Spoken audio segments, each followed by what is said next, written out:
Topic डालते हैं सीधा हम लोग नंबर सिस्टम।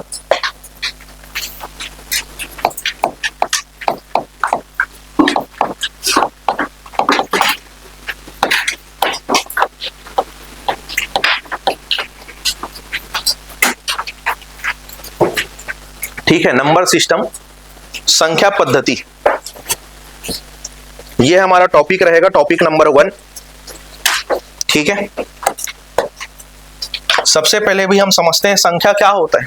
जैसे हम लोग यूज करते हैं, भाई ये संख्या है 99 है, 89 है, 100 है, 105 है, कई प्रकार की संख्याएं।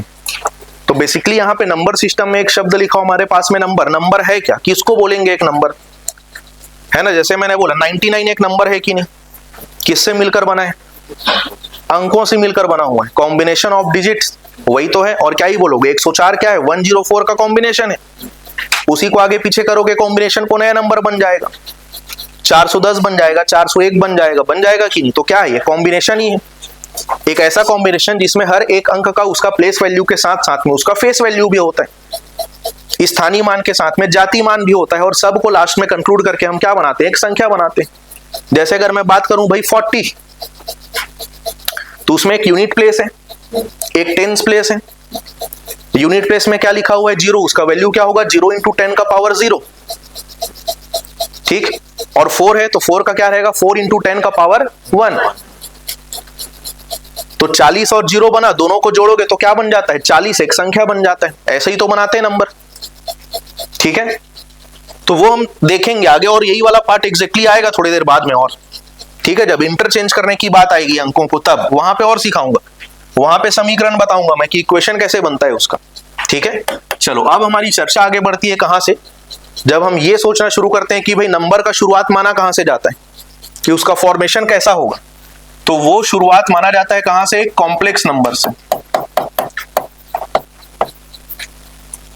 इसको बोलते हैं सम्मिश्र संख्या।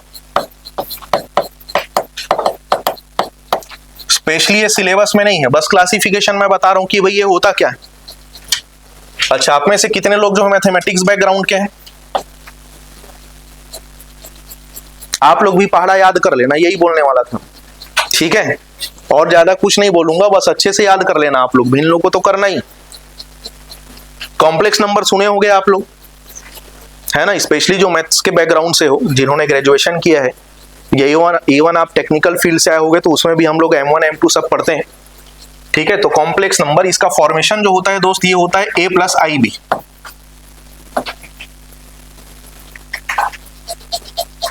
ठीक है, ऐसे एक नंबर का फॉर्मेशन जो है माना जाता है, जहां पे ये जो A है ये एक वास्तविक संख्या होता है।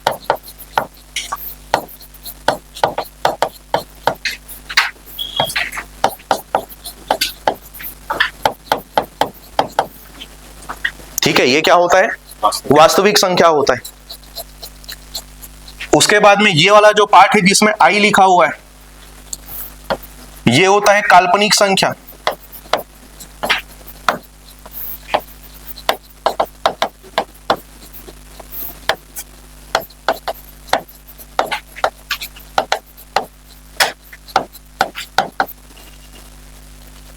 ठीक है, क्या होता है, वो काल्पनिक संख्या होता है, इमेजिनरी नंबर। अब काल्पनिक ही है, उसका मतलब ही क्या हुआ कि भाई एक्चुअल में जो एग्जिस्ट ही नहीं करता उसी को तो काल्पनिक बोलते हैं ना, जो कल्पना के आधार पे जिसको माना गया, एक्चुअल में जो होता ही नहीं है। ठीक है, तो एक्चुअल में क्या नहीं होता वो भी देखते हैं। चलो एक एग्जांपल बता दूंगा, एक बेसिक एग्जांपल मैं देता हूं, वास्तविक संख्या किसको बोलते हैं। जैसे अगर मैं बात करूं भाई, यहाँ पे मैं कर देता हूं √4, आपको पता है कि रिजल्ट क्या आएगा, और जो रिजल्ट आएगा वो एक्चुअल में एग्जिस्ट करता है, ये भी पता है आपको। क्या आएगा रिजल्ट इसका, 2 आएगा। बहुत जबरदस्त गलत बोले आप, इसका रिजल्ट आएगा +-2। सही बोले थे, फिर भी सही नहीं, सही बोले थे आप प्रैक्टिकल जो हम यूज करते हैं मैक्सिमम उसके आधार पे, लेकिन एक्चुअल में क्या होता है, ये +-2। इमेजिनरी नंबर वो होता है जिसका स्क्वायर करने से माइनस आता हो रिजल्ट। क्या आता हो, स्क्वायर करने पे माइनस आता हो। चलो एक पल के लिए सोच भी लो कि माइनस करने के इधर माइनस ले लेते हैं, लेकिन स्क्वायर का मतलब क्या होता है, मल्टीप्लाई, 2 बार गुना करते हैं, उसी संख्या का उसी से 1 बार गुना कर दिए, तो फिर रूल लगेगा सर माइनस माइनस तो प्लस होता है, तो माइनस भी लिए तो प्लस नहीं आ रहा, और प्लस लोगे तब तो प्लस ही आएगा। आएगा कि नहीं आएगा, तो एक्चुअल में ऐसा होता नहीं है, ठीक है। लेकिन इसका थ्योरिटिकल डेफिनेशन क्या है कि एक ऐसा नंबर जिसका स्क्वायर करने पे उसका टेंडेंसी क्या होता हो कि वो रिजल्ट आपका किस में आएगा, माइनस में आता हो, जो कि होगा नहीं, इसीलिए उसको क्या बोला गया है, काल्पनिक संख्या बोला गया। जैसे यहां पे मैं करता हूं भाई √-4, तो √-4 का आंसर जो है ना तो +2 होगा ना ही -2 होगा। इसका जो रिजल्ट है ये होगा आयोटा ऑफ √4, वही है इमेजिनरी नंबर। और इतना ही जानना है इसके बारे में, इससे आगे हमारे पार्ट नहीं है, सिलेबस में नहीं है, सिर्फ जानने के लिए कि संख्या का शुरुआत एक ऐसा होता है। कभी ध्यान में आपको आ गया कि सर कॉम्प्लेक्स नंबर क्या है, तो कॉम्प्लेक्स नंबर ये, ठीक है। यूजुअली ये सब अप्लाइड मैथमेटिक्स में पढ़ते हैं, ठीक है। अब हमको जो आगे लेकर चलना है, जो हमारे सिलेबस में है ना, वो ये है, कौन सा, रियल नंबर, वास्तविक संख्या।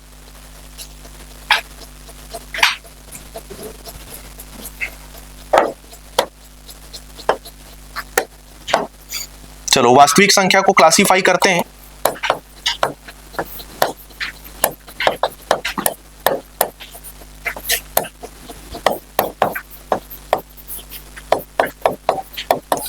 नोट्स एक बार यही फेयर बना लेना भाई, रफ फेयर का हिसाब मत रखना, मैं रीजनिंग में भी बोलता था, यहां भी एक ही बार फेयर कॉपी बनाओ आप। हाँ, प्रैक्टिस लिए आपको लगता है काट छांट ज्यादा होता है मेरे से, तो आप एक काम कर सकते हो, मैथ्स में कभी भी हम लोग यहां से यहां तक पूरा थ्योरी लिखते नहीं है, आप एक कॉपी यूज करो, उसमें का इतना पार्ट ना मोड़ लिया करो जहां पे कैलकुलेशन का बात आता है। आपको जो भी रफ वर्क करना यहां कर लो। क्या है कि मैथ्स में ना सिर्फ सही रखना इंपॉर्टेंट नहीं है, प्रोसेस सीख जाने के बाद में नहीं भी बनाओगे क्वेश्चन तो चलेगा। गलती क्या हो रही है उसको जरूर सामने रखा करो, क्योंकि इसमें सिर्फ कैलकुलेशन ही है, और कैलकुलेशन का मोड ना चेंज होते रहता है हर बार, इसीलिए प्रॉब्लम होता है बहुत सारे लोगों को mathematics as compare to reasoning. उसमें प्रोसेस फिक्स रहता है, पजल में प्रोसेस फिक्स है, यही टेबल बनाना है, ऐसे ही देखना है, क्वेश्चन को पढ़ना है, कोई फॉर्मूला नहीं। मैथ्स में जो प्रोसेस है ना वो चेंज हो जाता है, एक डेटा से दूसरे तक पहुंचने के बहुत सारे रास्ते रहते हैं, उसके आधार पर हमको प्रोसेस करना होता है। तो कभी आपसे गलती हो रही है, क्या कैलकुलेशन किए हो, ये आपको 100 दिन बाद याद नहीं रहेगा, रिवीजन के समय याद नहीं रहेगा, इसलिए वहीं पे रखो उसको,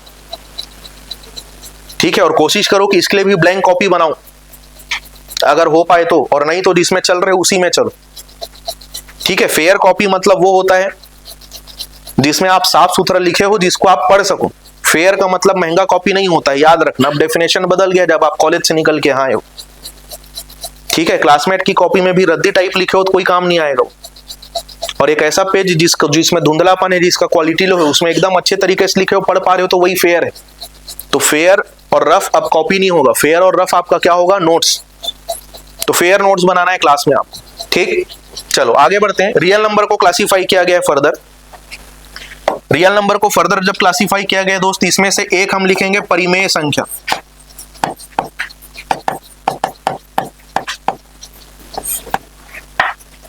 ठीक, क्या लिखा गया इसको, परिमेय संख्या। इसको बोला जाता है रैशनल नंबर्स।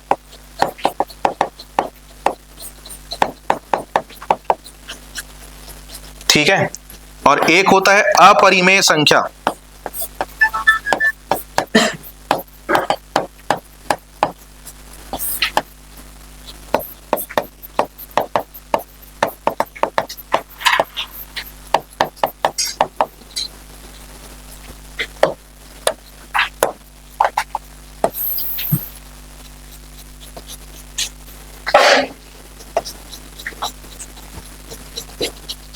ठीक है, ये वास्तविक संख्या का ना क्लासिफिकेशन है। दो प्रकार की वास्तविक संख्याएं बताई गई, ठीक है। इसमें से एक क्या होता है, रैशनल नंबर, और एक क्या होता है, इरैशनल नंबर। ये दोनों शब्द भी आपके लिए नया नहीं है, ठीक है। मुद्दा ये है कि याद आ रहा है कि नहीं, ठीक है। सुने तो सब हो ही पहले इसको। तो परिमेय संख्या किसको बोलते हैं, अच्छा परिमेय किसको बोलते हैं वही बता दो।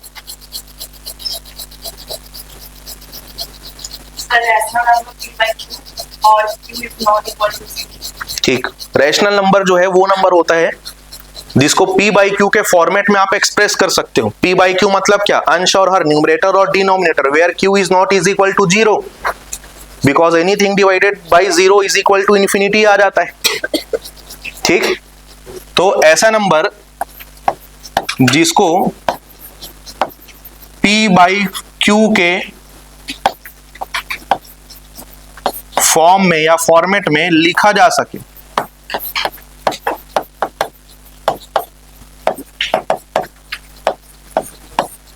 जहां पे Q is not is equal to 0। Q कहने का मतलब क्या हुआ, डिनोमिनेटर। हर में जो भी अंक या संख्या लिखोगे आप, वो क्या नहीं हो सकता, 0 नहीं हो सकता। ठीक है, इसका एग्जाम्पल अगर मैं बोलूं 3, मतलब कोई भी अपने आप में एक जो पॉजिटिव इंटीजर है वो 3 कहने का मतलब क्या हुआ, 3/1। ठीक है, 3/1 P भी है Q भी है, कर दिए एक्सप्रेस। ठीक है, और कुछ भी लिख लो आप, जैसे यहां पे 5/8 लिख लो, 7/11 लिख लो। ठीक है, खुद 0 भी खुद इसी में आएगा। अब इसको मिक्स मत कर देना, यहां पे 0 नहीं है मत बोल देना, फिर यहां 0 लिखे भी मत बोल देना, ऐसा भी डाउट आता है, बता देता हूं। यहां पे 0 किसका वैल्यू नहीं हो सकता, Q का। इसके अलावा इंडिविजुअल 0 का भी तो कोई एग्जिस्टेंस है, वो भी तो किधर आता होगा ना, किधर रखा गया है उसको, परिमेय संख्या। कैसे 0 डिवाइडेड बाई एनीथिंग कर दो, रिजल्ट क्या मिलेगा आपको। फिर बारी आती है अपरिमेय संख्या की, जिसको P बाई Q के फॉर्म में रिप्रेजेंट नहीं किया जा सकता।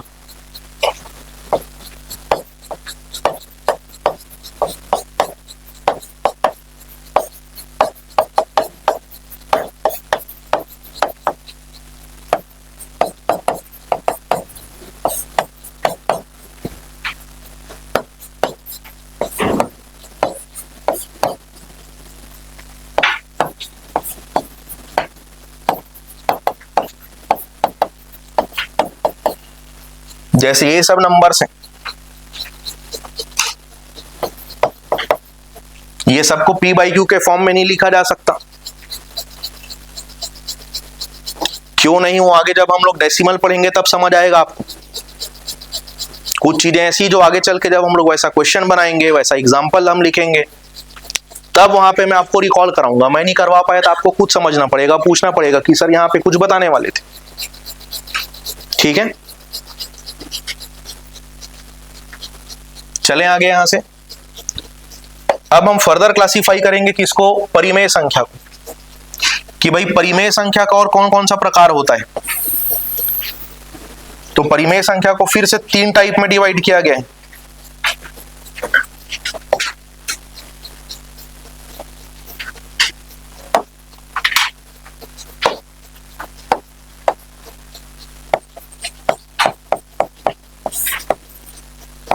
इसमें से एक होता है पूर्णांक संख्याएं, जिसको क्या बोला जाता है, इंटीजर्स।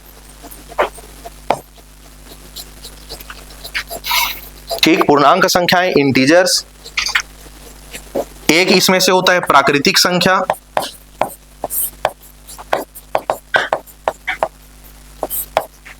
जो होता है नेचुरल नंबर्स।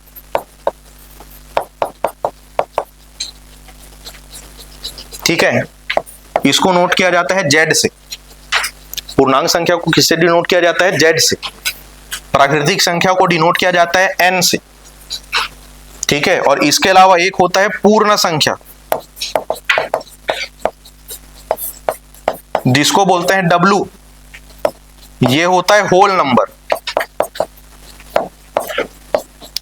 देखो, पूर्णांक और पूर्ण संख्या दोनों अलग अलग है, मिक्स मत कर देना दोनों को। ठीक है, दोनों को मिक्स नहीं करना, थोड़े बहुत अक्षर का ही फर्क है। ठीक है, लेकिन ये इंटीजर या पूर्णांक जिसको Z से डिनोट किया जा रहा है, ये अलग है, और वो जो होल नंबर है वो अलग है। ठीक है, अब इस क्लासिफिकेशन को लेके हम आगे बढ़ते हैं। इसको यहीं तक रहने दो, अब अलग से टॉपिक डाल के लिखना, नहीं तो हौच पौच हो जाएगा आपको लिखने के लिए। सबसे पहला पॉइंट डालो यहां पे आप, पूर्णांक संख्या, है ना, जिसको हम नोट करते हैं Z से। इन्हीं को क्या कहा जाता है, इंटीजर्स। इसको कहा जाता है इंटीजर्स। ठीक है, तो इंटीजर्स में आएगा क्या क्या, जैसे यूजुअली आप सब शब्द सुने होंगे इंटीजर मैथ्स बनाते बनाते, तो यहां पे क्या क्या इंक्लूडेड है, माइनस इंफिनिटी से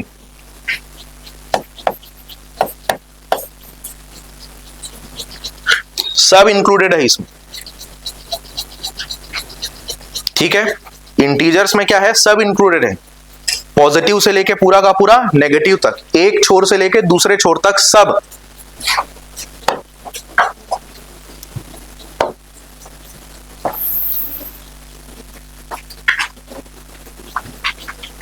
जैसे यहां पे संख्या रेखा में बना दो आप माइनस इंफिनिटी, यहां पे बना दो जीरो, यहां पे बना दो आप प्लस इंफिनिटी, ठीक है। इस बीच में सब में क्या आएगा, +1 +2 +3 आएगा, ठीक है। इधर क्या जाएगा, -1 -2 -3 सब आएगा, ठीक है। अच्छा, इंटीजर के रेस्पेक्ट में -1 का क्या प्रॉपर्टी हो सकता है, मतलब अगर हम ग्रेटेस्ट या किसी भी चीज में स्मॉलेस्ट होने की बात करें तो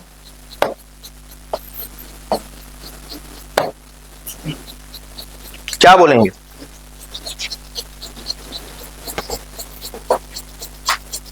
कुछ तो बोलते होंगे। इंटीजर है तो पता है सामने क्या लगा हुआ है, माइनस, तो नेगेटिव भी बोलेंगे, ये भी पता है आपको, बस ग्रेटेस्ट होगा कि स्मॉलेस्ट होगा वो सोचना है आपको। क्या होगा, स्मॉलेस्ट होगा, इसीलिए तुम लोग को नफरत है मैथ्स से। माइनस लग जाता है सामने तो जो सबसे छोटा दिखता है वैल्यू में वही सबसे बड़ा होता है, ठीक है। मैं क्या बोला वो समझ नहीं आया होगा तो बता देता हूं, इधर जीरो के बाद में लिखा हुआ यही सबसे बड़ा ऋणात्मक संख्या है। -1 और -2 में बड़ा कौन, समझ आया, याद आया अब। तो सबसे बड़ा ऋणात्मक जो इंटीजर है या सबसे बड़ा ऋणात्मक पूर्णांक जो संख्या है वो क्या है, -1। एक छाप के मत आ जाना एग्जाम में कभी आएगा तो क्या होगा, -1, और ये क्या होगा, सबसे छोटा धनात्मक पूर्णांक होगा ये। अब इसमें सबसे बड़ा क्या है वो तो इनफाइनाइट तक जा रहा है, वो उसको क्या ही कैलकुलेट करोगे। इसमें सबसे छोटा पूछेगा तो ये सबसे अंतिम में जो होगा वही होगा, ठीक है। तो इधर का पूछता है ग्रेटेस्ट और इधर का पूछता है स्मॉलेस्ट, ठीक है। तो इसी को हाईलाइट करके लिख लेते हैं, ये लो,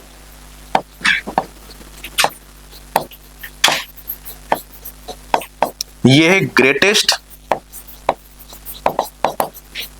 नेगेटिव इंटीजर और ये है स्मॉलेस्ट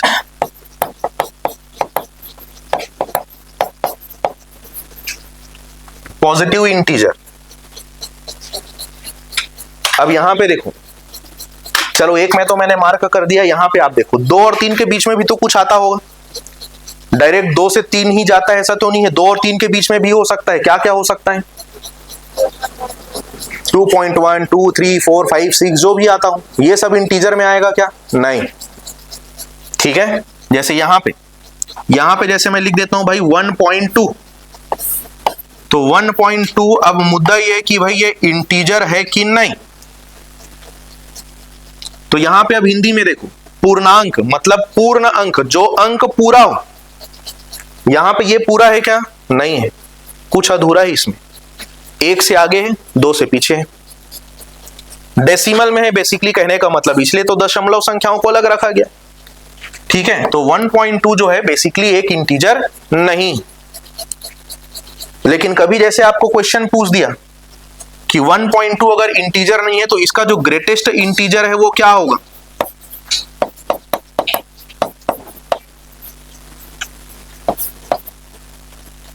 कि ये दे दिया, कभी आपको देगा नहीं वैसे, लेकिन समझ लेते हैं कि चलो दे दिया कि 1.2 का जो ग्रेटेस्ट इंटीजर है वो क्या होगा। अब यहां यहीं तक आप पढ़ के गए हो, अब ये दशमलव वाला इसमें आएगा कि नहीं आएगा वही सोच रहे हो पहले। अब आता हो नहीं आता हो मुद्दा ही नहीं है, क्या है, आपको क्वेश्चन ही पूछ दिया है, मतलब कुछ तो होगा इसका सॉल्यूशन। तो इसका ग्रेटेस्ट इंटीजर आएगा क्या, 1, ठीक है। जैसे यहीं पे मैं लिखता हूं यहां पे कि ओवरऑल अगर मैं देखूं तो जैसे मैं बात करूं 1.9, तो 1.9 भी अपने आप में इंटीजर नहीं है क्योंकि डेसिमल में भाई साहब ये, लेकिन इसका भी एक ग्रेटेस्ट इंटीजर है, इसका ग्रेटेस्ट इंटीजर हो जाएगा 2। अब ये कैसे होता है, राउंड ऑफ कर रहे हैं मान लो इसको, तो डेसिमल के बाद में जब प्लेसेस को राउंड ऑफ किया जाता है तो उस समय पे हमने क्या सीखा हुआ है, जो आपने भी सीखा हुआ है कि अगर डेसिमल के बाद जो लिखा हुआ अंक है जहां पे आपको राउंड ऑफ करना है वो 5 से अगर छोटा है तो ऐसे ही रहेगा, और 5 से बड़ा हो जाता है तो फिर उसको राउंड ऑफ करके अगले संख्या को लिख सकते हो। बेसिकली 50% का मार्जिन है, अंदर आया तो पिछले वाले संख्या को ही, उससे बाहर गया तो अगला संख्या। ठीक है, 50% का लाइन है मान लो बीच में 0.5, तो ये हुआ हमारा पूर्णांक संख्या। ठीक है, ये सब याद रखना, और जितना ज्यादा आप रिप्रेजेंट करके लिखो उतना ज्यादा आपके लिए बेहतर है। थ्योरी पढ़े रहोगे तो दिमाग से निकल जाता है। ठीक, चलें भाई आगे। किसी को कोई डाउट थोड़ी है, डाउट अभी आएगा ही नहीं, आज कल तक के क्लास में डाउट आएगा नहीं। कारण क्या है, हमको थ्योरी डील करना है, क्वेश्चन बाद में बनना शुरू होगा। ठीक है, पहले थ्योरी डील करना है। चलो, पूर्णांक संख्या के बाद में क्या लिखा था जी मैंने, प्राकृतिक संख्या।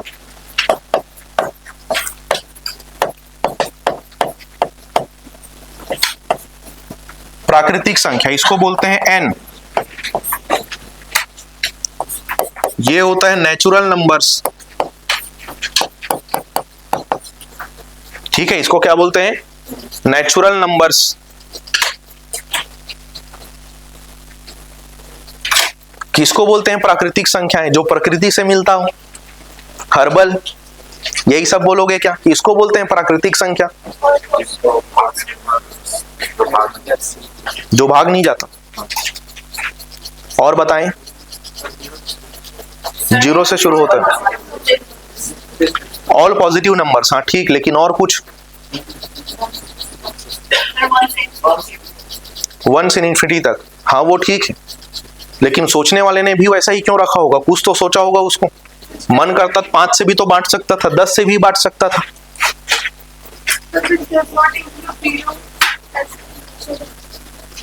हाँ ठीक है, 0 इंक्लूड नहीं करना होगा तो भी तो कुछ सोचा होगा ना उस समय पे जिन्होंने बनाया।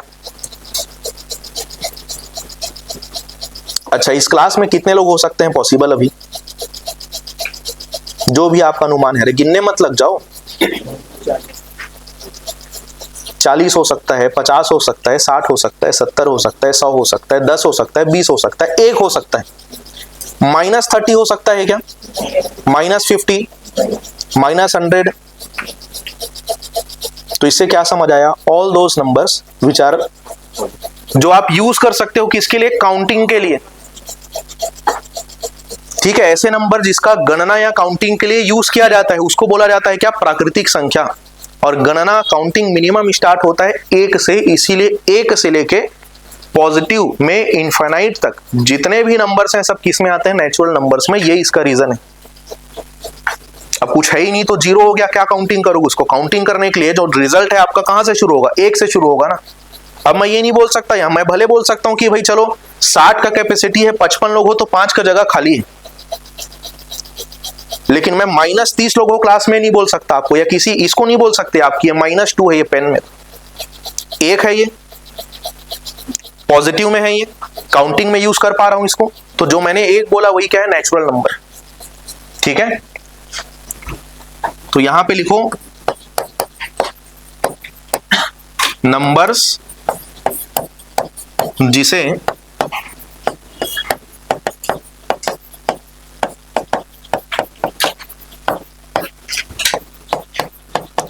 किसी ऑब्जेक्ट की गणना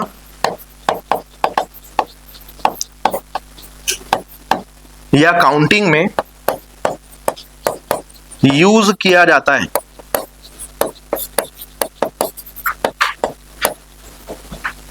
इसीलिए हमारा जो नेचुरल नंबर है ये शुरू कहां से होता है, 1 से, और ये चले जाएगा कहां तक, अनंत तक। ठीक, ये होता है क्या, प्राकृतिक संख्या।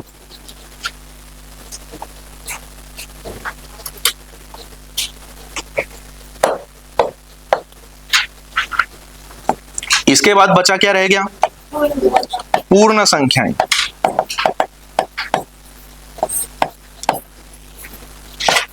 ये होता है W, होल नंबर।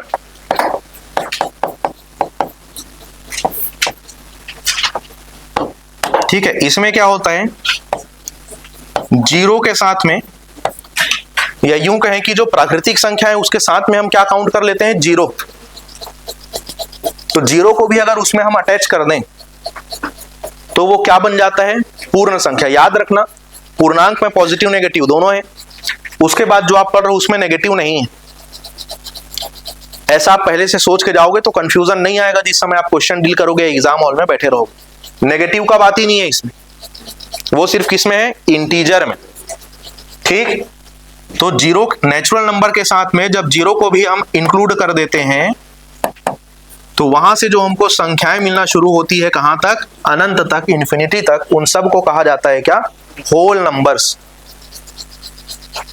ठीक है, होल नंबर्स।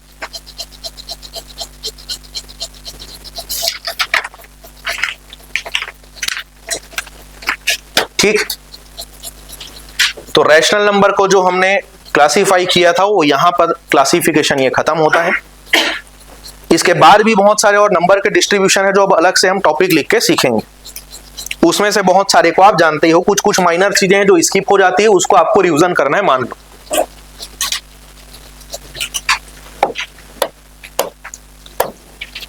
ठीक, अब अगला समझते हैं हम यहां से। एक जैसे मैं लिखता हूं भाई यहां पे सम संख्या,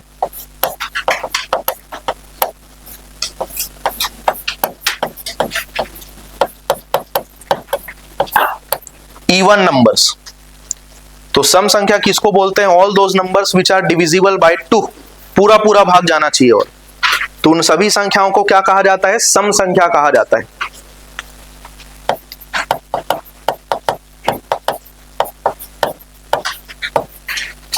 ठीक है, वे सभी संख्याएं जो पूरी तरीके से 2 से विभाजित होती हैं, उन सब को कहा जाता है क्या, सम संख्या। जैसे एग्जांपल आप लिखना चाहो तो लिख सकते हो, 2, 4, 6, 8, ये ऑल्टरनेट में चलता है। एक बार शुरू कर दिए तो उसके अल्टरनेट में, उसके एक के अंतराल में, एक अंतर में जितनी भी संख्याएं आएंगी सब क्या होंगी, सम संख्याएं होंगी। ठीक, ये लगातार आगे चलता ही रहेगा।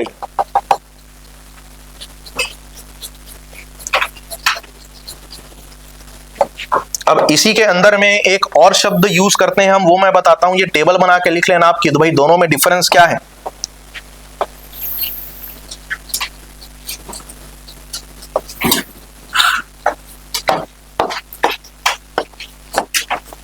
एक जैसे मैंने अभी आपको बताया सम संख्या,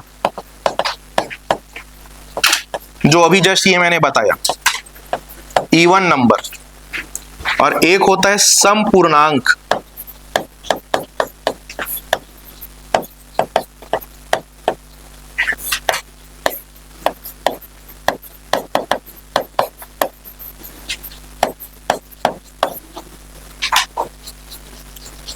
दोनों में डिफरेंस क्या होगा, कई बार क्वेश्चन में लिखा रहता है, कई बार क्वेश्चन में वो लिखा रहता है। तो यहां पे जैसे इंटीजर लिखा हुआ है, तो इंटीजर क्या होता है ये अभी पढ़ा हमने। ठीक है, तो दोनों में क्या डिफरेंस होता होगा,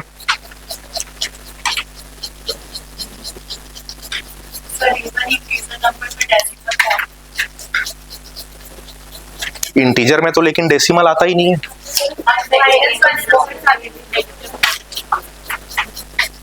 आप पूरा क्या बोले थे, मैं सुन ही नहीं पाई, इन लोग बीच में बोल दिए, लेकिन सही बोले। आप क्या बोले थे,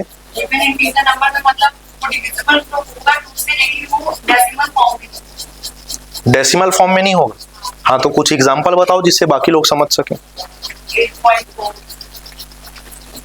तो 2 से डिवाइड करूंगा तब तो डेसिमल में ही आएगा ना, 4.2।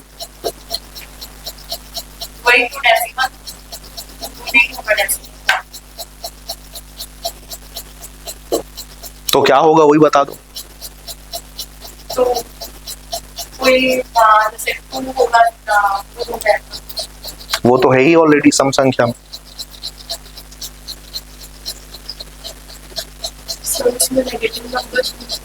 उसमें नेगेटिव भी होगा। इंटीजर का मतलब क्या है? पॉजिटिव नेगेटिव दोनों। इवन का मतलब पता ही है आपको, 2 4 6।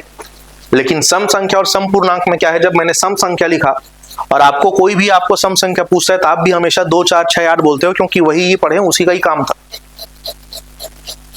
ठीक है। अब सम संख्या जो है बेसिकली जो है ना, ये बना हुआ है किससे? नेचुरल नंबर से।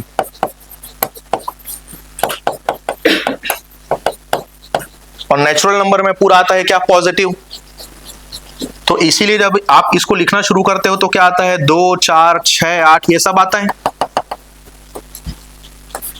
अब ये जो सम पूर्णांक संख्या है ये बना है किससे? इंटीजर से। तो इसमें क्या रहेगा? -2 भी रहेगा, +2 भी रहेगा। -4 भी है तो +4 भी है। -4 अपने आप में सम संख्या नहीं है, लेकिन वो क्या है? इवन इंटीजर नंबर है। जब इंटीजर बोलोगे तब इसको कंसीडर कर सकते हो, लेकिन सिर्फ जब आप एक इवन नंबर बोल रहे हो तो भाई इवन नंबर में सिर्फ क्या आता है? पॉजिटिव आता है। ये डिफरेंस है दोनों में। ठीक है, तो अब इसको ध्यान रखना।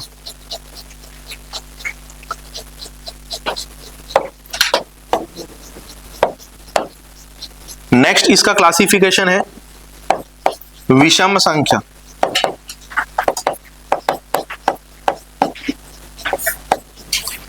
विषम संख्या, odd number.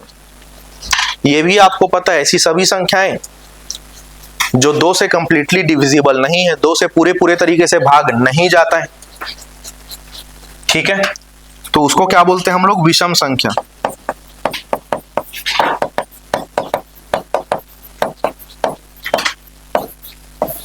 All those numbers which are completely not divisible by 2। 2 से तो भाग चले ही जाएगा, जैसे 3 भी 2 से भाग चले जाता है। ठीक है, लेकिन उसका जो रिजल्ट है वो किस में आ गया? तो वो नहीं आएगा। ठीक है, तो यहां का जो एग्जाम्पल है हमारा शुरू होगा कहां से?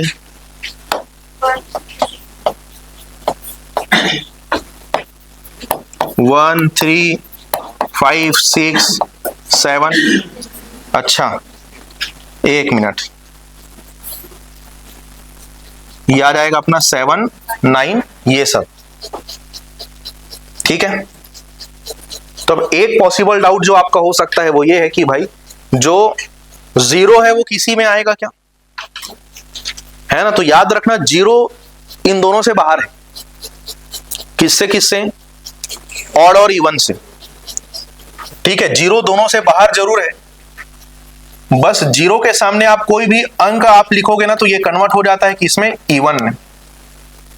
यूनिट प्लेस में 0 लग के बाजू में जो मर्जी वो लगा लो आप, 1 2 3 4 5 6 कितना भी डिजिट आप लगा लो, यूनिट प्लेस में अगर 0 है मतलब वो क्या बन जाता है? एक इवन नंबर बन जाता है। ठीक है, ये ध्यान रखना।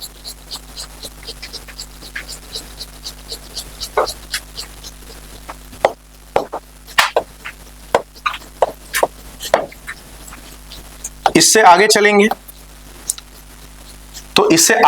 तो अब हम जानेंगे भाज्य संख्या क्या होता है, या चलो अभाज्य संख्या को मैं आपको पहले पढ़ा देता हूं।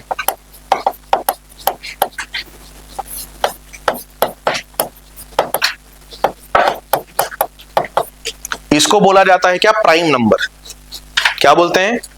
Prime number. तो किसको बोलेंगे भाई प्राइम नंबर?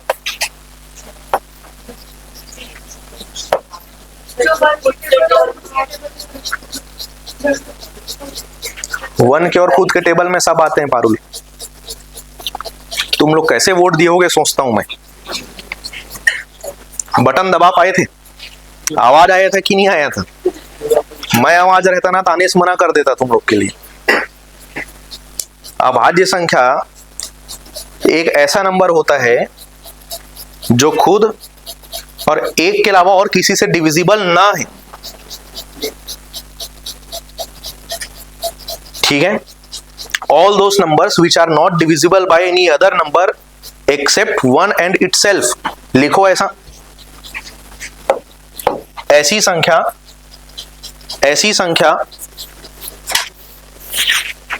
जो स्वयं और एक के अलावा किसी और संख्या से भाग नहीं जाता है।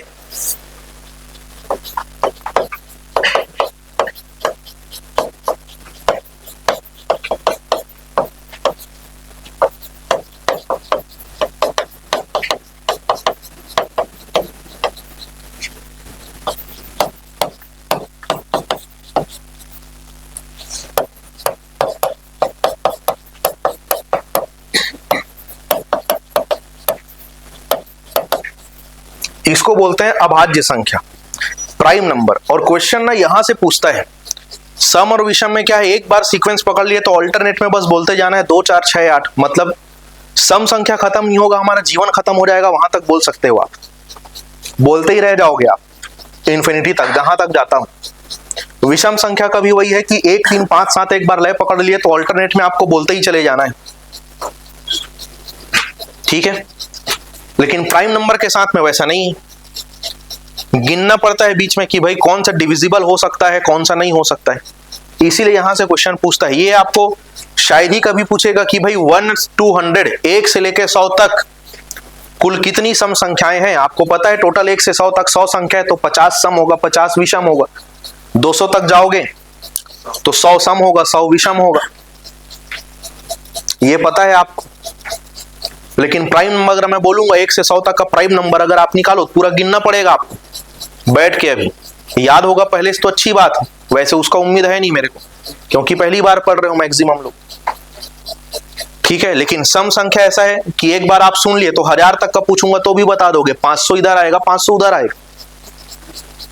लेकिन इसका अगर आपको 25 तक अभी मैं पूछूंगा तभी आपको लिखना पड़ेगा, उसको चेक करना पड़ेगा कि चलो चेक कर लेते हैं, कुछ गलत मत हो जाए, तो इसीलिए इसको ज्यादा पूछता है, ठीक है। चलो एग्जाम्पल बताना शुरू करो, क्या क्या लिखूं एग्जाम्पल में।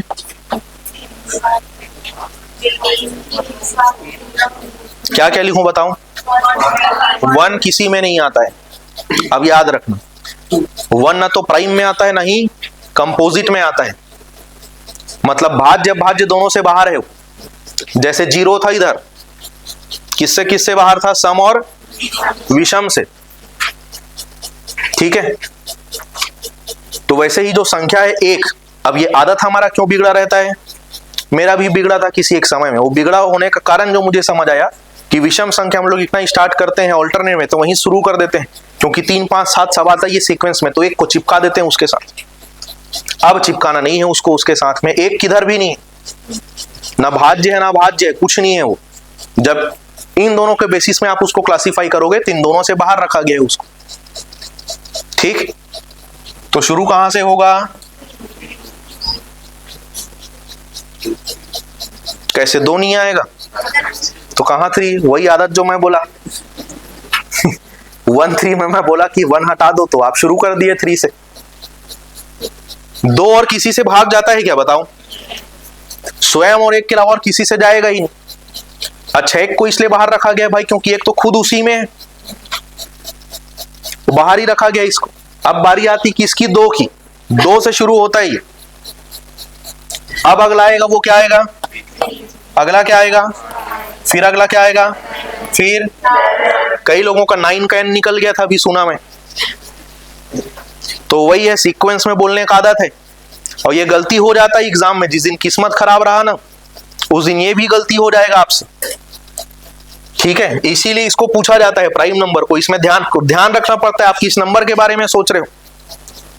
तो 7 के बाद में क्या आएगा, फिर क्या आएगा, फिर, और ये ऐसा चलते ही रहेगा ऐसे लगातार, ठीक है, लगातार वो चलते ही रहेगा अपना बढ़िया, ठीक। अब चलो अभाज्य संख्याओं में ही कुछ नंबर्स ऐसे हैं जिसके बेसिस में थ्योरेटिकल क्वेश्चन पूछा जाता है, उसको लिख लेते हैं भाई। जैसे उसमें से एक नंबर है 2, एक नंबर है 3, एक नंबर है 11, एक नंबर है 97, ठीक है। तो जैसे 2 की अगर हम बात करें तो इंडिविजुअल क्या क्वालिटी हो सकता है in accordance with prime number, greatest या स्मॉलेस्ट में, चलो सोचो तो आप स्मॉलेस्ट प्राइम नंबर मतलब अब आपको पूछेगा कि भाई जितने भी नंबर हैं उनमें से सबसे छोटा भाज्य संख्या क्या है। क्या है, बड़ा वाला का तो अनुमान लगाते ही रह जाओगे क्योंकि उधर तो अनंत है, उसका क्या अनुमान लगाओगे। इसीलिए अंकों में बांटा गया इसको पढ़ने के लिए। सबसे छोटा, फिर 2 अंक में सबसे छोटा, 2 अंक में सबसे बड़ा क्योंकि उसका एक रेंज है, 3 अंक का भी एक रेंज है, 4 अंक का भी एक रेंज है, तो ऐसे पढ़ा जाता है इसको। ठीक, तो 2 का आप क्वालिटी लिखो, सबसे छोटा अभाज्य संख्या, सबसे छोटी अभाज्य संख्या। ठीक है, सबसे छोटी अभाज्य संख्या, इसको लिखेंगे स्मॉलेस्ट प्राइम नंबर।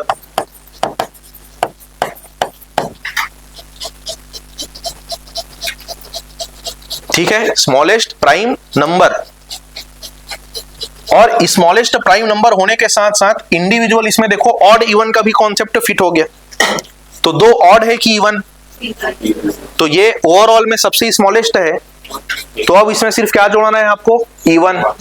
तो लिखो सबसे छोटी सम अभाज्य संख्या, इसी में ही कॉमा करके आप लिखो। दूसरा इसका प्रॉपर्टी क्या है, सबसे छोटी सम अभाज्य संख्या, इसमें लिखो स्मॉलेस्ट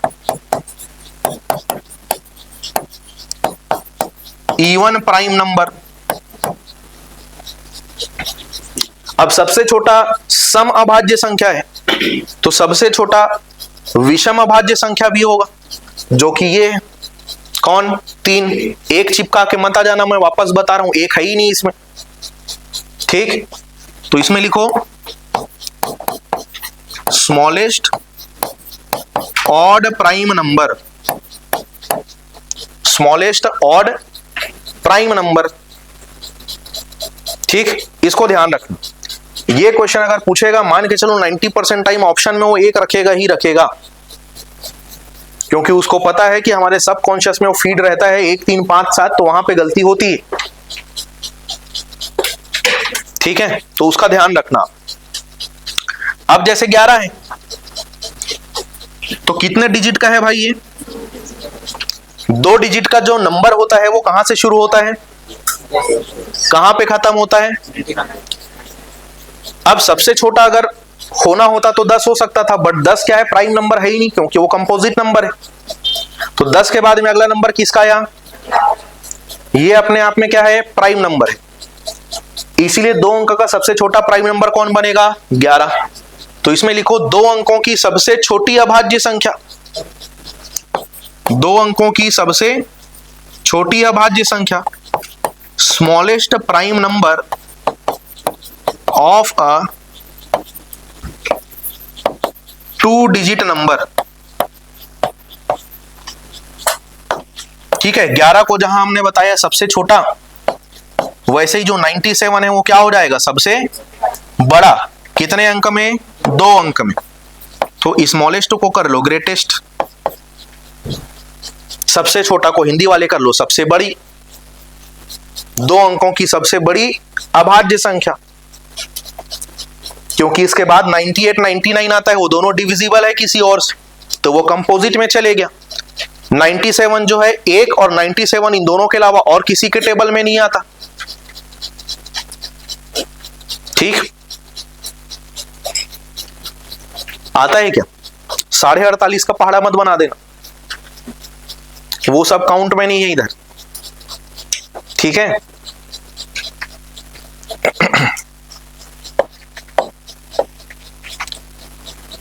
अब चलो कितने अंक का बनाना है, 2 अंक का तो हो गया, 3 और 4 वाले का बनाना है। तो ये क्या लिखे हैं अभी हम लोग, 2 अंक वाले में क्या लिखे हैं, 11। इन दोनों के बीच में 0 लगा दो आप, ये 3 अंक का बन गया। 100 से शुरू होता है, 3 डिजिट का जो नंबर है, बट 100 जो है वो क्या है, कंपोजिट नंबर है। तो उसके बाद अगला नंबर आता है इसका भाई साहब 101 का। ये जो है 1 और 101 के अलावा और किसी से डिविजिबल नहीं, इसीलिए क्या बना, ये प्राइम नंबर बना। और प्राइम नंबर बना तो क्वालिटी क्या हुआ कि 3 अंक का सबसे छोटा अभाज्य संख्या, लिखो 3 अंकों की सबसे छोटी अभाज्य संख्या, smallest prime number of a 3 digit number. Smallest prime number of a 3 digit number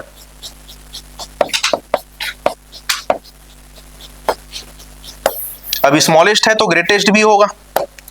क्या हो सकता है ग्रेटेस्ट? अच्छा चलो, जैसे मैं बोला आपको भाई ग्रेटेस्ट, तो 100 से 999 तक सोचना है आपको। कहां से सोचना शुरू करोगे अगर आपको ग्रेटेस्ट निकालना है तो? पहले तो ये सोच लो मैं जो पूछा वो समझ आया कि नहीं। क्या है, मेरे को थोड़ा जल्दी बोलने का आदत है। अब मैं हो चुका हूं भाई 31 साल का, मैं सुधर नहीं सकता। मतलब आपको अपना स्पीड बढ़ाना पड़ेगा समय के साथ, ठीक। तो जैसे मैंने आपको बोला कि भाई आपको 3 अंकों की सबसे बड़ी संख्या के बारे में सोचना है, तो कहीं से तो सोचना शुरू करना पड़ेगा आपको, क्योंकि बहुत सारी संख्याएं हैं। तो आप अपना ट्रायल कहां से लेना शुरू करोगे? 199 से। हाँ, तो ऐसा भड़को मत भाई, गलती हो सकता है किसी से भी। आपका 999 है, उसका 199 है, बस एक ही तो गलती हुआ उससे, 2 9 तो मैच कर ही रहा है। 999 से सोचना शुरू करना है कि 999 डिविजिबल है कि नहीं। अगर वो डिविजिबल है तो 998 के बारे में सोच, वो डिविजिबल है तो पीछे के बारे में सोचो, क्यों उधर से ही मिलेगा ना आपको। वैसे ही कभी आपको 4 अंक का आपको पूछ दिया तो कहां से सोचना शुरू करोगे आप? 1001 से। दान दक्षिणा थोड़ी दे रहे हैं भाई, ठीक है। कहां से सोचना शुरू करोगे? 9999 से, ठीक है। 9999 से सोचना शुरू करना और वहां से पीछे आना, वहां से जल्दी मिलेगा आपको। ग्रेटेस्ट के बारे में सोच रहे हो तो, स्मॉलेस्ट के बारे में जब आप सोच रहे हो तो 1000 से शुरू होता है रेंज, वहां से सोचना शुरू करना है। लेकिन 1000 पूरा भाग चले जाएगा, इसलिए वो नहीं रहेगा, तो आगे आपको मिले, ठीक है। तो ऐसा तर्क लगाना है आपको। चलो, मैं था 3 अंकों वाली सबसे बड़ी अभाज्य संख्या में।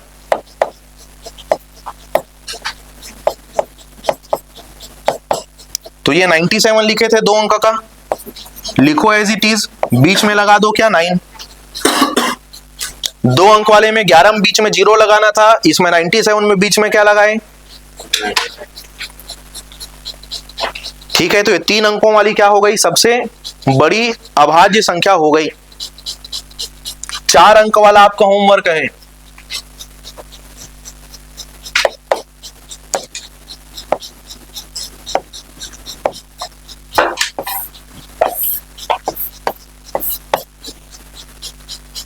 ठीक है, 4 अंकों की सबसे छोटी अभाज्य संख्या, 4 अंकों वाली सबसे बड़ी अभाज्य संख्या। सोचना नहीं है, पहले सोच लो एक बार, नंबर मिलता है तो ठीक है, आंसर तक पहुंचते हो तो ठीक है, नहीं तो भाई इंटरनेट है आपके पास में, और पहला जो रिजल्ट आता है उसके लिए एकदम अंधा बन जाना है आपको। खास तौर पे जब से एआई जनरेटेड रिजल्ट आता है कि नहीं, उस पर भरोसा करना ही नहीं है आपको। और भी बहुत सारे आर्टिकल हैं, 2-3 जगह से आप मैच करो, क्योंकि ये क्या है, एक मैथ्स का चीज है, तो 2-3 जगह आप वेरीफाई कर लो तो ठीक रहता है।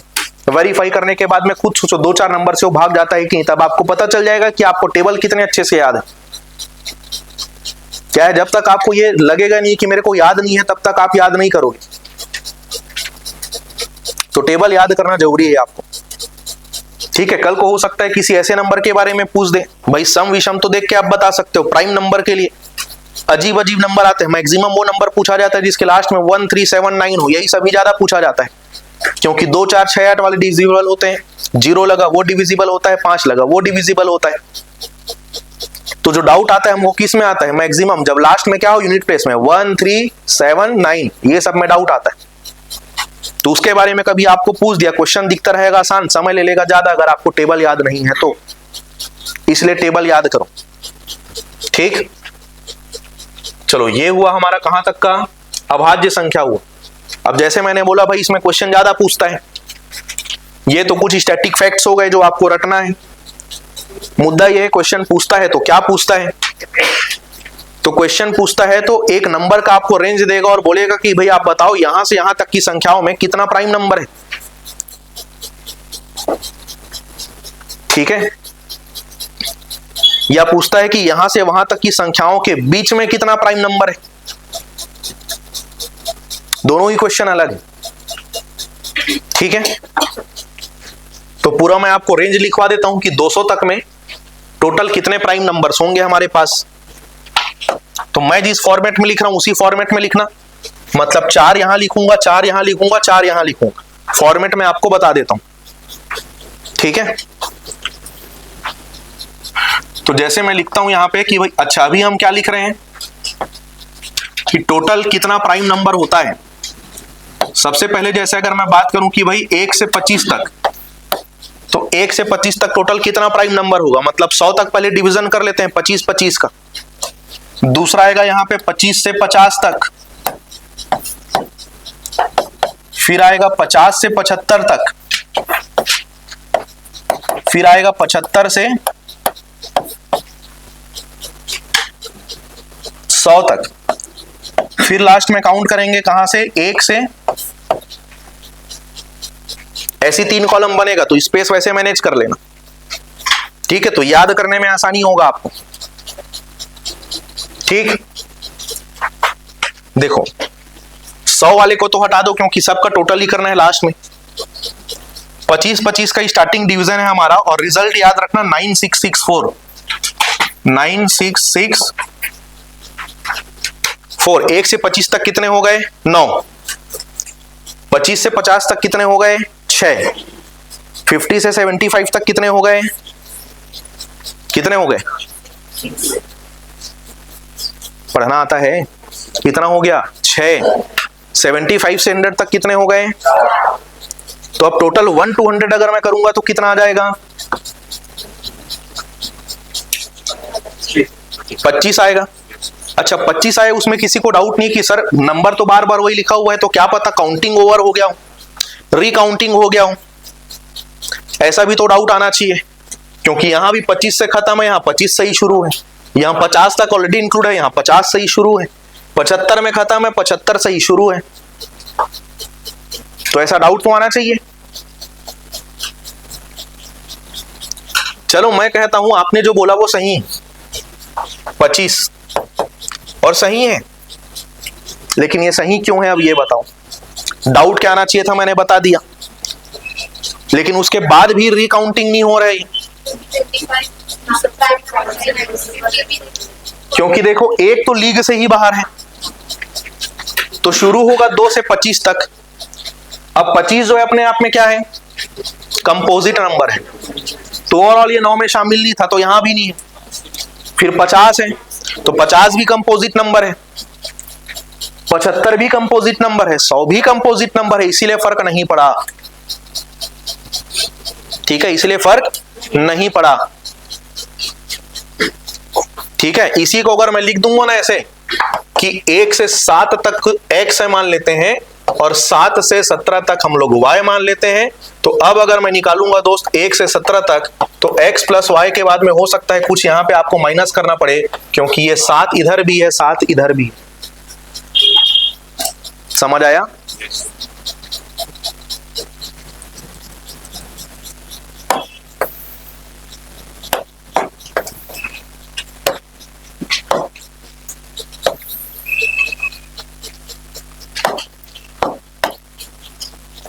चलो अगला क्लासिफिकेशन हमारा बनेगा, इसी को आगे लेकर चलते हैं।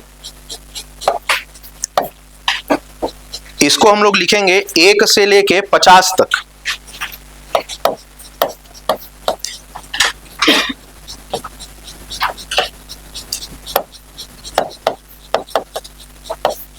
फिर आएगा 1 से 75, 1 से 100 ऑलरेडी लिख चुके हैं, 1 से 125,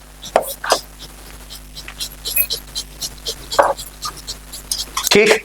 तो अब 1 से 50 तक गिनो, कितना हो जाएगा, वहीं से 15, क्या हो जाएगा, 15। अलग से क्यों लिखवा रहा हूं ये भी बता देता हूं आपको। देखो ये अगर आपको याद है तो यहां तक याद करने का जरूरत नहीं, लेकिन ये अगर आप भूल गए तो इसमें डेड हो जाओगे। अब दोनों को पढ़े रहने का फायदा क्या है, ये भूल गए तो भी कई बार ये याद रह जाता है, तो बचने का एक चांस है ऑलरेडी आपके पास, इसीलिए अलग से और लिखवा रहा हूं उसी को, नया थोड़ी ना है, यहां पे जो है वही तो रहेगा। टोटल कर दिए, टोटल करने के बाद भी फर्क क्यों नहीं आया, क्योंकि जो रेंज का लास्ट नंबर था वो प्राइम नंबर है ही नहीं, तो रिकाउंटिंग जैसा कोई मामला ही नहीं आया, ठीक है। अब 1 से 75 तक काउंट करोगे तो कितना हो जाएगा, 21। फिर कितना हो जा रहा है, अब कितना होगा 130, सॉरी 130 बोलता हूं, कितना हो जाएगा 30। अब फिर चलो आगे बढ़ते हैं हम लोग।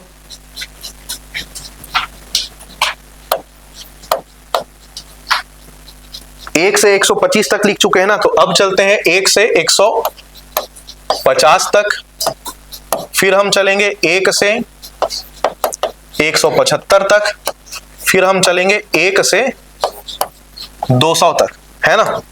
तो सबसे पहले आपको याद क्या रखना है, 9664, ठीक है। उसके बाद देखो 1 से 50 में क्या आया, 9 + 6 15, फिर 1 से 75 में क्या आया, इसी में 6 बढ़ा दो, कितना आ गया 21। 1 से 100 तक के लिए इसी में 4 बढ़ा दो, कितना आ गया 25। अब 1 से 100 तक 25 है, तब आगे को कैसे याद करना है, देखो इसमें 25 और बढ़ाओ, तो इधर 25 से कितना बढ़ रहा है, 5 कितना हो गया 30। अब 125 से फिर 25 आगे गए तो 1 से कितना हो गया 150, इसमें 5 बढ़ा था, तो अभी भी 5 बढ़ाओ, कितना हो जाएगा 30। अब फिर इधर 25 बढ़ा, तो फिर इधर 5 बढ़ा दो, कितना हो गया 40। और 175 से 200 गए, तो अब 6 बढ़ाना है, तो 40 से कितना हो जाएगा 46। अच्छा, हर 25 में 5 बढ़ता है ऐसा कोई बात नहीं है, हो सकता है एक भी ना बढ़े अगर पूरा पूरा भाग चले जाए तो।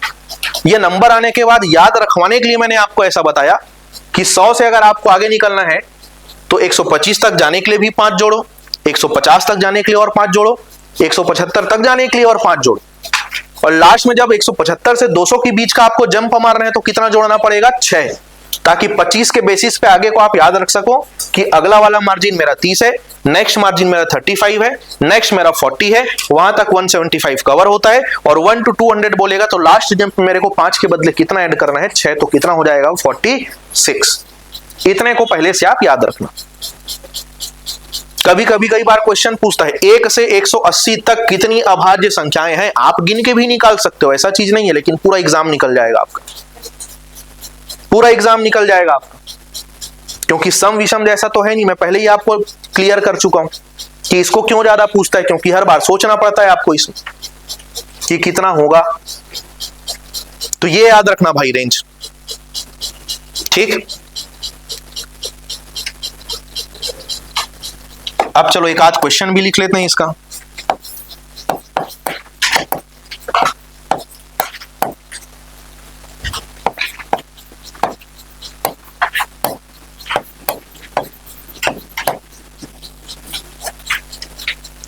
एक से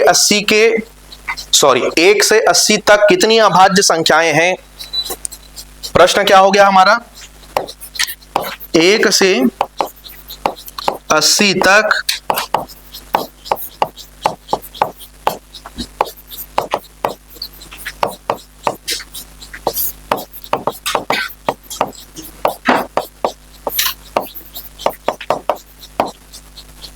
कितनी अभाज्य संख्याएं हैं, तो गिनकर बताओ। चलो तो गिनो, जब क्वेश्चन आए तो पहले देखो भाई कहां तक का आपको याद है। देखो एक मार्जिन हमने बनाया 1 से 75, एक मार्जिन हमने बनाया है 1 से 100, 75 से 5 नंबर आगे जाना ज्यादा आसान है, इसके मुकाबले कि हम 100 तक का लिखने के बाद 20 नंबर में से खोज के उसको माइनस करें, ठीक है। कभी आपको जैसे पूछेगा भाई 110 तक, तो 75 से आगे मत गिनना, उसको 100 से आगे गिनना। ये जैसे 117 गिनना है आपको, 1 से बोला 1 2 117, 1 से 117, तो 1 से 100 तक का याद है। तो अब 100 से आगे जाओगे तो कितने नंबर के बारे में सोचना पड़ेगा 17। लेकिन 125 से अगर आप पीछे आओगे वहीं पे, तो सिर्फ कितने नंबर के बारे में सोचना पड़ेगा 7 से 8। तो वहीं पर डिसाइड कर लेना कि किधर से पास पड़ रहा है। आगे जाके पीछे आ रहे हो तो टोटल में से उतना माइनस होगा, पीछे रह के आगे जा रहे हो तो उतना आपको प्लस करना पड़ेगा। ये सिंपल मैथमेटिक्स, ठीक है। अब जैसे इसका हमको चाहिए भाई रिजल्ट, तो पहले हम इसको ब्रेक कर लेते हैं 1 से 75 तक में। तो 1 से 75 तक में देखो, 1 से 75 तीसरा डिवीजन है 25 का, 966 ये ऐड होगा, कितना आएगा। अब 21 आ गया, टिक मार के मत आ जाना, पहली बार में पहले लाइन में जो लिखे उसी टिक मार के भी आ जाते हैं, ऐसा भी गलती होता, मेरे से खुद हुआ है बहुत पहले जब मैं एग्जाम दिया करता था। तो 21 आ गया तो 21 को लगा के मत आ जाना हड़बड़ी में, कई बार सब कॉन्शियस माइंड वैसे ही रहता है, नंबर आए आंसर टिक कर दिए, बाद में पता चला क्वेश्चन ही आगे सॉल्व नहीं किए, तब तक बबल हो चुका है, ठीक, तो वो गलती नहीं करना। अभी हमारा बचा है ट्रायल, कितने नंबर का? 5, 76, 77, 78, 79 और 80। ये अभी मैं लिख रहा हूं, आप भी लिखोगे कॉपी में। एग्जाम हॉल में 5 नंबर है, दिमाग में निकलना चाहिए, लिखने में टाइम वेस्ट मत करना।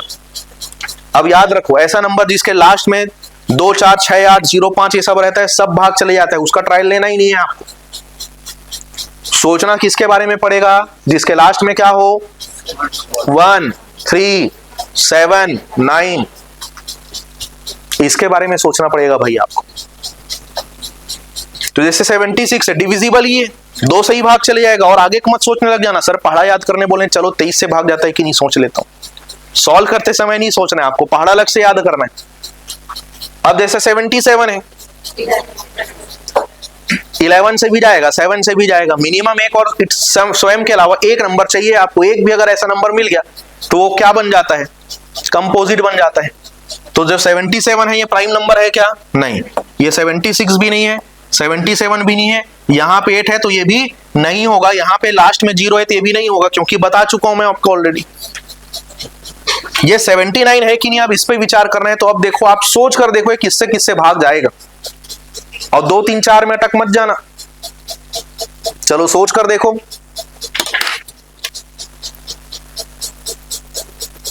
बताएं जरा क्या निष्कर्ष निकाले आप। कुछ लोग को तो समझ आ गया होगा, पहाड़ा याद करना है हमको ताकि हम जल्दी रिजल्ट तक पहुंचे।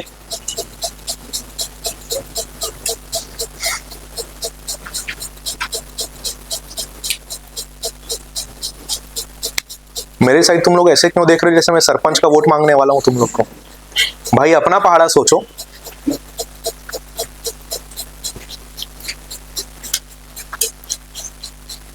किसी से भाग जा रहा है तो नहीं ही बोलोगे, पहली बार में नहीं आया तो जवाब रहता है नहीं। वैसे ये किसी से डिविजिबल नहीं है, तो ये है कंपोजिट, सॉरी प्राइम नंबर। लेकिन जब आप डिवाइड करते हो ना भाई, तो आपको रेंज आगे तक बढ़ाना पड़ेगा। जैसे जैसे वो नंबर आगे जाते जाएगा ना, वैसा वैसा आपका डिविजिबिलिटी का रेंज बढ़ते जाएगा। लेकिन ये सब प्रॉब्लम आएगा नहीं कि कुछ दिन में हम लोग डिविजिबिलिटी रूल पढ़ने ही वाले हैं, तो आपको थोड़ा बहुत जल्दी, मतलब आप सोच पाओगे उसके बारे में। ठीक है कुछ चीजें आप आगे सीखोगे, फिर पीछे अप्लाई करोगे रिवीजन के समय पे, तो जल्दी बने। ठीक है, तो एक नंबर हमको मिला, तो 1 से 80 तक टोटल कितने प्राइम नंबर मिल गए हमको? 22। 21 पहले से पता था हमको, एक हमने और ऐड कर लिया उसमें। ठीक है, चलो अब इसमें क्वेश्चन का वेरिएशन और क्या आता है मैं बता देता हूं, बाकी सब में ऐसे ही सोचना है। आप बोलोगे सर 220 तक, तो मैं बोलूंगा भाई 1 से 200 तक मैंने बता दिया, 46 है। आगे आपको सोचना पड़ेगा किसके बारे में? 201, 203, 207, 209, 211, 213, 217, 219। बाकी सब भाग चले जाएगा। क्यों चले जाएगा मैंने बता दिया आपको। अब वो सब किससे भाग जा रहे कि नहीं जा रहे हो, किस पे डिपेंड करता है कि आपको टेबल कितने और कितने अच्छे से याद है, जिसके लिए मैं ऑलरेडी सरेंडर मार चुका हूं। तो 200 तक याद रखो, आगे का आप चेक करो कौन कौन सा जाएगा कौन सा नहीं जाएगा। ठीक, तो ऐसे बनाना है। अब इसमें वेरिएशन क्या आता है इसी क्वेश्चन में समझाऊंगा, तो आप समझोगे नहीं, क्योंकि रिजल्ट दोनों का सेम है। इसीलिए मैं एक नया क्वेश्चन लिखता हूं यहां पे। ठीक है,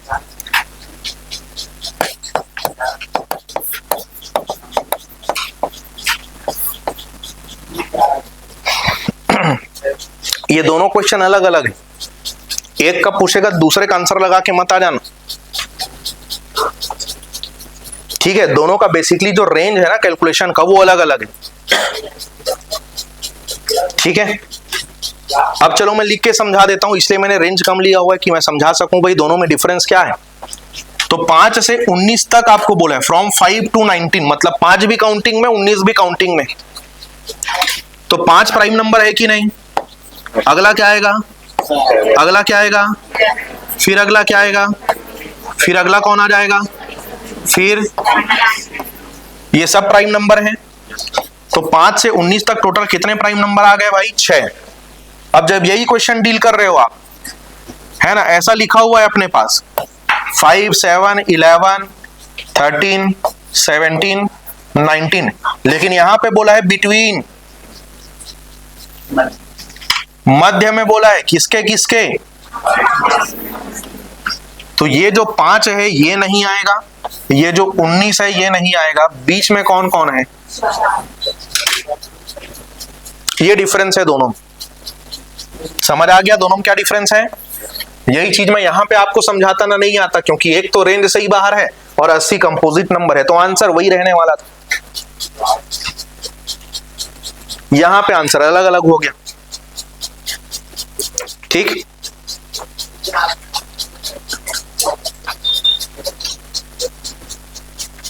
तो आज हम यहीं तक पढ़ते हैं। कितने लोग सुबह 7 बजे उस क्लास से इधर शिफ्ट होके आते हो? आप ही अकेले हुए, बाकी लोग सीधे 8:30 बजे आते हो। ठीक, ठीक है, तो 8:40 तक क्लास शुरू कर लेंगे, क्योंकि मैं भी इधर से आता हूं। हो सकता है कुछ लोग वोट वगैरह देने गए होंगे, क्योंकि अभी 3 चरण में 1 ही चरण हुआ है, दूसरा तीसरा बचा हुआ है ना। तो उसके बाद में आएंगे, तो फिर 8:30 बजे आप आओ। आते हो जो भी होमवर्क मिला रहता है उसको डिस्कस किया करो, देखे करो कि दोनों में अगर अलग अलग है तो किस बात पे चिंता किया जाए। जैसे 2 होमवर्क फैक्ट मैंने जानने के लिए आपको दिया हुआ है 4 अंक वाला, है ना। वैसे ही कल जैसे कि ये प्राइम नंबर है तो इस टाइप का क्वेश्चन पूछता है ना। तो प्राइम नंबर में कल जब आप आओगे तो वो तो आपको करना ही है। उसके साथ साथ में यहाँ पे 2 वर्ड लिखता हूं मैं। एक होता है ट्विन प्राइम नंबर और एक होता है को प्राइम नंबर।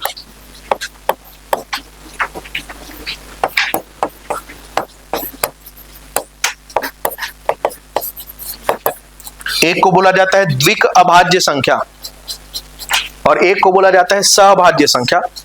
सहभाज्य संख्या जो शब्द है हम लोग मैक्सिमम पूरा यूज करेंगे जब हम लोग एलसीएम एचसीएफ पढ़ेंगे। ठीक है, वहां पे कॉम्बिनेशन जब बनाना रहता है तो इसी का बनता है कॉम्बिनेशन को प्राइम नंबर का, और इसका कॉन्सेप्ट भी उसी में जुड़ा हुआ है। तो इसको सर्च करके आओ, इंटरनेट है आपके पास, बुक वगैरह खोजने की जरूरत नहीं है। होता है तो अच्छी बात है, नहीं तो इंटरनेट है आपके पास। पढ़ने का तरीका वही है, एआई वाले को नहीं पढ़ना है, 2-3 जगह से आप पढ़ो, देखो क्या सिमिलरिटीज है उनके डेफिनेशन में। कल तो मैं बताऊंगा ही, लेकिन कुछ कुछ पढ़ के आना शुरू करो आप। ठीक, चलो फिर कल कंटिन्यू करेंगे वापस।